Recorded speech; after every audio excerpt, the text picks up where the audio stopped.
భారతదేశం యొక్క సాంస్కృతిక వారసత్వ చిహ్నమైన చెట్టు మర్రి చెట్టు, బనియన్ ట్రీ. అలాగే ఆంధ్రప్రదేశ్ యొక్క సాంస్కృతిక వారసత్వ చిహ్నమైన చెట్టు వేప చెట్టు.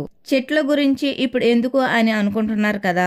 వృక్షాలకు ఆధార్ అంటూ Jammu Kashmir state digital tree Aadhaar కార్యక్రమాన్ని ప్రారంభించింది. దాని వివరాల గురించి పూర్తిగా తెలుసుకుందాం. జమ్మూ కాశ్మీర్ యొక్క సాంస్కృతిక వారసత్వానికి చిహ్నమైన చీనార్ చెట్లను రక్షించడానికి అక్కడ ప్రభుత్వం చర్యను తీసుకుంటుంది. డిజిటల్ ట్రీ ఆధార్ కార్యక్రమాన్ని ప్రారంభించింది.